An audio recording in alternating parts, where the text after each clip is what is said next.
BetOnline is the world's most trusted betting platform and your number one source for everything football. BetOnline has every stat, every matchup, and even live odds and spreads to bet on during the games. You think you know your stuff? Well, get in on our $200,000 mega contest and pick 5 games against the spread every week for your chance at weekly prizes and a share of $200K. $200,000. It's ridiculous. When the game's over, head on over to our online casino and get in a game of blackjack or poker or unwind with one of our over 150 slot games. Head to the website today to get in the action. Bet online. The game starts here. Next is Robert Bailey Jr., subject is High-Kai Warrior, Yokai 100. I'm almost certain this has been brought up before to you guys, but I have to ask, is Loki always in character? Growing up, I was a huge fan. Even to this day, I have to respect his athleticism, dedication to the craft, and his baritone utterance. Recently, he did an interview on Cafe de Rene Dupree WWE, and the majority of the time he kept wondering if he was in a character or doing some kind of meta storyline. Below, I've attached a small clip of reference of Loki challenging all the current world champions. I love the performer he is, but does this approach he has of gloating about knocking guys out of the ring, among other things, hinders his opportunities to shine on a big stage? Konnan, I know you've worked with him. Does he really take the business seriously, or am I misunderstanding something? You don't have to play the clip. We know, bro, low-key does take... Well, let me just hear the first minute just to see what he's talking about since he sent it. So he says he starts the clip at 5 minutes, Joe, so go ahead and play it. Sorry, give me a second. I was looking for the other. Food prices are just too high. Kamala. And I adjusted the sound settings on here, so I think I could probably play that SNL clip for you, but... Just play... It was on, like, high studio. Probably gave it... So, 5 minutes? It's on mute, too. I had that thing on lock to protect the wrestlers.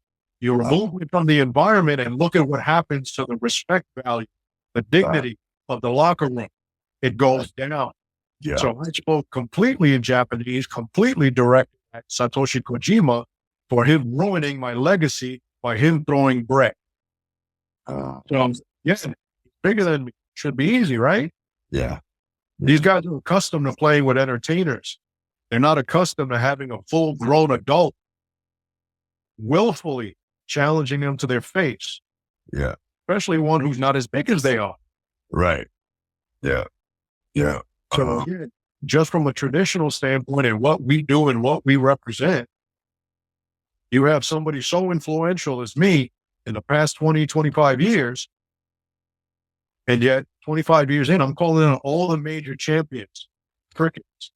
Why would that be? And you said it, security. Yeah. Not only can this guy beat,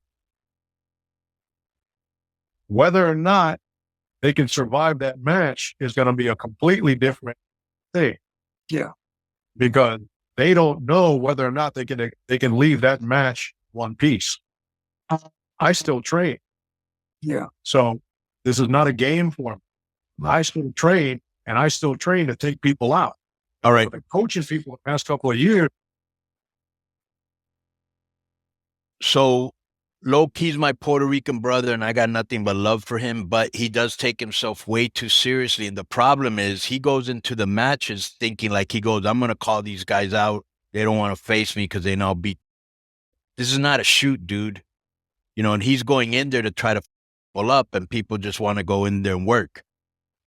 His training regimen is beyond belief. I've seen him train. He really takes himself seriously all the time, way too seriously. And I always put him in that Teddy Hart, you know, Juventud Guerrera, him, guys that took themselves too seriously and should have been bigger stars, but they were their own worst enemies. Triple X was a really underrated tag team in the history of professional wrestling. Yeah. Without a doubt. Daniels, Low-Key, and Skipper. Bro, young Low-Key was incredible. I mean, incredible. I would go back and say some of the six-mans, the matches that they were having back then are a lot better than a lot of the stuff today. Yeah. You know? Yeah. Yeah. Just because Elix, Chris, and Loki were all great in their own ways, and they all had different, you know. But Low-Key was the Frank. star of that trio. Right. Low-Key is one of the greatest wrestlers I've ever seen. Just is very hard to deal with him. Yo, what's up? I just want to thank you guys for watching this clip. Don't forget to hit the like button, leave a comment, and subscribe. And join our YouTube membership for hours and hours of exclusive, unedited uncensored content, and being a member will help you get involved in our upcoming live streams. Thank you for your support. Thank you for riding with us. I know you got a lot of other podcast choices, be it wrestling or other ones. And thank you for picking us. Boom.